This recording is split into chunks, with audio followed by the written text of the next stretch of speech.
आम्ही आरक्षण मागत नाहीये, आम्ही आरक्षण द्या म्हणत नाहीये।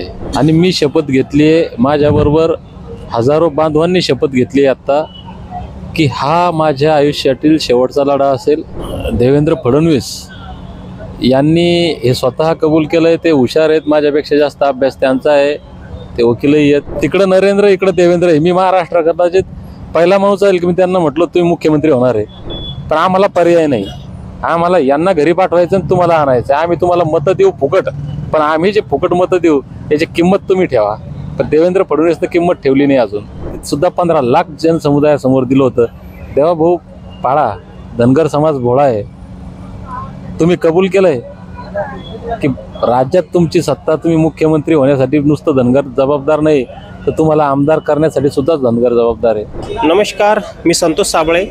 मी आज जालन्यात आहे आणि जालन्यात गेल्या 3 दिवसापासून धनगर समाजाला एस टी प्रवर्गामध्ये समाविष्ट करून घ्या किंवा एस टी प्रवर्गामधून डायरेक्ट प्रमाणपत्र देण्यात यावं या मागणीसाठी धनगर समाजाचे नेते दीपक बोराडे हे गेल्या 3 दिवसापासून आमरण उपोषण करत आहे। आजच्या त्यांच्या आमरण उपोषणाचा आजचा 3रा दिवस आहे आणि त्यांची दिवसेंदिवस तब्येत खालवत चाललेली आहे। तर भाऊ, एकंदरीत काय सांगाल याच्याबद्दल? आजचा 3रा दिवस आहे उपोषणाचा।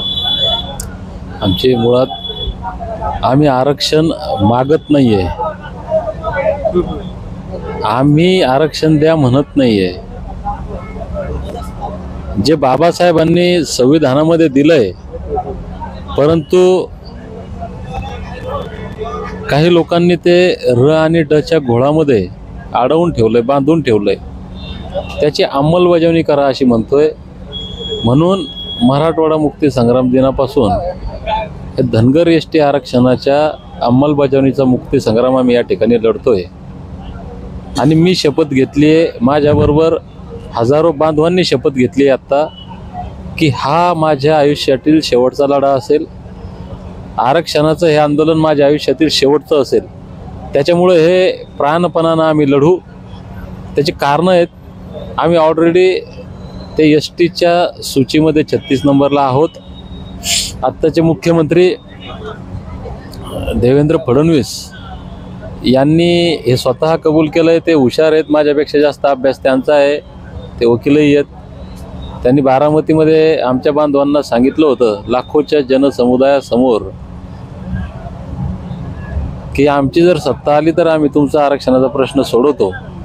आतापर्यंत तुमचा फक्त मतासाठी वापर झाला, पण तेव्हा भाऊ आज 10 वर्ष झालीत, आता किती कॅबिनेट झाल्या, आजपर्यंत तुम्ही हा प्रश्न सोडवला नाही। आता ही तुम्हाला शेवटची संधी आहे की तुम्ही दिलेला शब्द पाळा आणि आमच्या लेकराबाळांचं कल्याण करा। मला आठवतं की तुम्ही 2014ला एक मोर्चा धनगर समाजा बांधवांचा मोठा एक जनसैलाब घेऊन आले होते भोकरदनमध्ये, आणि तेव्हा तुम्ही एक सभेमध्ये बोलताना तुम्ही असं एक विधान केलं होतं की केंद्रात देवेंद्र, आपल्या केंद्रात नरेंद्र आणि राज्यात देवेंद्र। आणि त्याच्यानंतर देवेंद्र फडणवीसांनी तुम्हाला आश्वासन दिलं की बुवा राज्यामध्ये आता केंद्रात तुम्ही नरेंद्र मोदीचं सरकार आणलं, पण राज्यामध्ये म्हणजे राज्यामध्ये भारतीय जनता पक्षाचं सरकार आल्यानंतर निश्चित हा धनगर प्रश्नांचा, धनगर आरक्षणाचा मुद्दा संपुष्टात येईल। त्यावेळेस तुम्हालाही त्यांनी आश्वासन दिलं होतं, त्याच्याबद्दल ती जुनी आठवण तुम्हाला मी आज मुद्दाम करून दिली, काय सांगाल तुम्ही? फार जुनी आठवण करून दिली तुम्ही, तुमच्या बरं आठवणीत राहिलं। तो शेतकऱ्यांसाठी मोर्चा होता, दुष्काळ, आणि त्या सभेमध्ये 2-3च लोक बोलले होते। देवेंद्र फडणवीस त्यावेळेस प्रदेशाध्यक्ष होते आणि मला बोलू देत नव्हते, कारण मी भाजपचा कार्यकर्ता नाही किंवा मला कोणी ओळखत नव्हतं। मी नेमकीच पोलीसची नोकरी सोडली आणि आलो, पण एक समाजासाठी नोकरी सोडून आला म्हणून लोकांच्या मनाविषयी माझ्याविषयी एक चांगली भावना होती। आणि लोक म्हणले की हे आमचा दीपक बोराडे तिथं बोलत, आणि मला त्या स्टेजवर जाऊन बोलायची 2 मिनिटं संधी मिळाली होती। मी त्या स्टेजवर हे वाक्य बोललो होतो की तिकडं नरेंद्र, इकडं देवेंद्र आहे। मी महाराष्ट्र कदाचित पहिला माणूस आहे की मी त्यांना म्हटलं तुम्ही मुख्यमंत्री होणार आहे। मी त्यावेळेस हे बोललो होतो की फडणवीस साहेब, तुम्हाला हे 2-3 वर्षाचा दुष्काळ शेतकऱ्यांवर पडत, तुम्हाला याची तीव्रता, याची दाहकता, ह्या वेदना आपल्याला दिसतात, पण माझ्या समाजावर 70 65 वर्षांपासून दुष्काळ पडलेला आहे या आरक्षणाचा। आम्ही यांना सत्तेतून घालवणार आहे, कारण त्यांनी आमचं वाटोळं केलंय। पण तुम्ही तरी आमच्यासाठी काय केलं? तुम्ही कधी आमच्याविषयी प्रश्न विचारला? पण आम्हाला पर्याय नाही, आम्हाला यांना घरी पाठवायचं आणि तुम्हाला आणायचं, आम्ही तुम्हाला मतं देऊ फुकट, पण आम्ही जे फुकट मतं देऊ याची किंमत तुम्ही ठेवा. पण देवेंद्र फडणवीसनं किंमत ठेवली नाही अजून. नाही, तेव्हा तुम्हाला त्यांनी आश्वासन दिलं की धनगर आरक्षणाचा प्रश्न मी मार्गी लावणार आहे, पण तो अजूनही सरकारनं नाही. गोलमेल केला असं वाटतं आपल्याला. त्यावेळेस मला त्यांनी साध्या भाषेत म्हटलं होतं की आम्ही सोडू, परंतु बारामतीला आमचे बांधव असे उपोषणाला बसले होते आणि जवळपास 15 लाख लोक असतील. इतक्या लोकांमध्ये फडणवीस साहेब त्यावेळेस बोललेले आहेत की माझा अभ्यास या विषयात झालेला आहे, आमची सत्ता त्या पहिल्या कॅबिनेटमध्ये देतो, हे त्याने बारामतीचं आश्वासन दिलं होतं. म्हणजे मला तर दिलंच होतं वैयक्तिक, पण बारामतीत सुद्धा 15 लाख जनसमुदायासमोर दिलं होतं. तेव्हा भाऊ पाळा, धनगर समाज भोळा आहे. तुम्ही कबूल केलंय की राज्यात तुमची सत्ता, तुम्ही मुख्यमंत्री होण्यासाठी नुसतं धनगर जबाबदार नाही, तर तुम्हाला आमदार करण्यासाठी सुद्धा धनगर जबाबदार आहे. तुमच्या मतदारसंघामध्ये 25,000 धनगर आहेत, तुम्ही स्वतः म्हटलेले आहेत. या धनगर समाजानं तुमचं कल्याण केलं, तुमच्या पक्षाचं कल्याण केलं. आता वेळ तुमची आहे, या उपकाराची परतफेड करा आणि आमच्या गोरगरीब रानावनात राहणाऱ्या धनगरांचं, आमच्या लेकरांचं कल्याण करा. मला एक अजून एक प्रश्न आहे तुम्हाला की तुम्ही धनगर समाजासाठी तुम्ही एक पंढरपूरमध्ये उपोषण केलं होतं. तिथे तुम्ही कितीतरी दिवस केलं होतं, मला माहिती नाही किती दिवस केले, तुम्ही पंढरपूरमध्ये केलं होतं. तिथेही तुम्हाला काय आश्वासन भेटलं होतं त्याच्यानंतर? तिथं आम्ही 16 दिवस उपोषण केलं होतं आणि त्यावेळेस शिंदेसाहेब मुख्यमंत्री होते. आणि शिंदेसाहेबांनी आम्हाला ते लिखित दिलं होतं की या आरक्षणाच्या संदर्भात 15 दिवसामध्ये आम्ही कारवाई करतो आणि तुमचा प्रश्न सोडवतो. तर दुर्दैव आहे, आमचा समाज साधा भोळा आहे.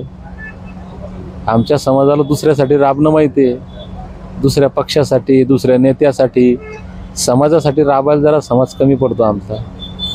दुर्दैवानं. नाही तर त्याच वेळेस म्हणजे मागच्या वर्षी या सप्टेंबरमध्येच मी उपोषण करत होतो.